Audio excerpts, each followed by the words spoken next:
जाएं परीक्षित जी महाराज, पढ़ाई लिखाई अगर करती हैं तो घर वालों को पता है कि हाँ मेरी बेटी पढ़ाई करने गई है, लेकिन जो पड़ोसी लोग होते हैं वो तरह तरह की बातें करते हैं।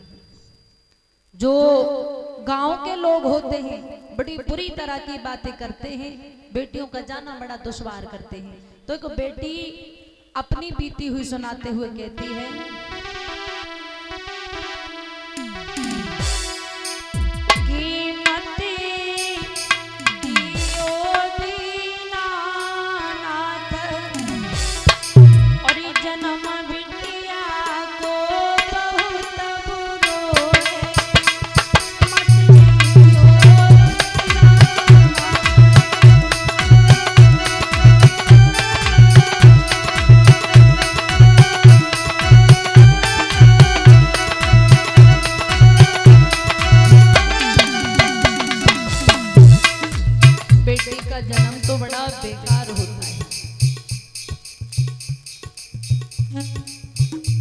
क्योंकि बेटी गर्भ से लेकर के और मृत्यु तक कभी बंधन से आजाद नहीं हो पाती।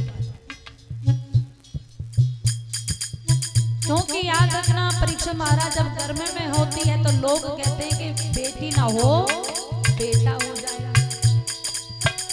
अब बेटा हो गया, बेटा नहीं हुआ, बेटी हो गई, तो कुछ लोग खुश हुए और कुछ लोग नाराज।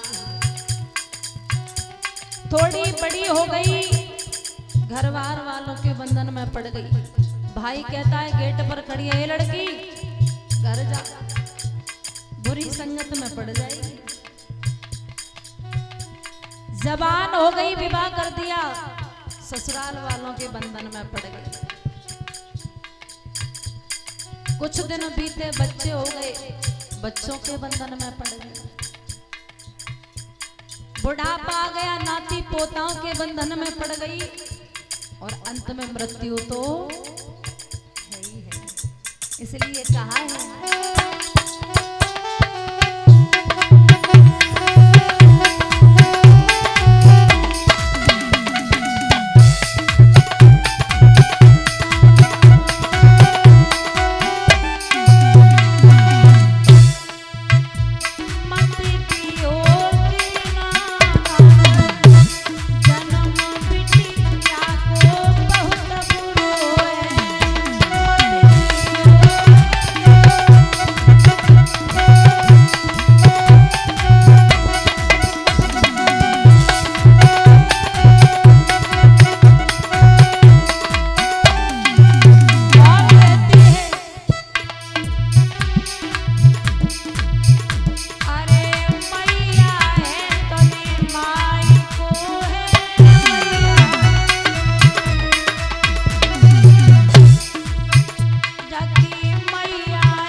अगर माँ होती है तो मायके में बार बार आने की उमंग उठती है, क्योंकि माँ को पता चल जाए कि मेरी बेटी आ रही है तो माँ बार बार दरवाजे पर झांकने आएगी। किसी की अगर मोटरसाइकिल निकल जाए ना तो ऐसा लगेगा तो मेरी लली आएगी। और माँ के जाने के बाद इंतजार खत्म हो जाता है। पिता से बढ़कर के प्यार इस दुनिया में कोई कर नहीं सकता, क्योंकि बेटियों के ऊपर पिता का इतना बड़ा प्यार होता है, इतना दुलार होता है कि संसार में बेटी को इतना समझ नहीं सकता कोई। तो बेटी रो करके कहती है, भैया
शादी होकर के जाए तो लड़की से पूछियो कि क्यों, तुम्हारा परिवार कैसा है, तो लड़की पता है जवाब क्या देगी, देखो मेरे ससुर तो इतने अच्छे हैं, मेरे ससुर के संसार में ऐसा कोई नहीं मिले, लेकिन सास वह का है बहुत बड़ी खराब है। मतलब सास की एक दो ही लड़की नामबरी करते मिलेगी, अन्यथा बुराई करते ज्यादा मिलेगी। हाँ, और पूछी जाए कि क्यों तेरा देवरू है, क्या देवर तो मेरे बड़े हीरा आदमी है, बड़ा अच्छा है देवर। और ननद, अरे ननद की तो बारंडी की कचमत पूछिए, वो तो न जाने बाकी मम्मी ने क्या खाए पैदा करी, इतनी बुरी है कि संसार में ऐसे हमने कोई बिटरिया नहीं देखी।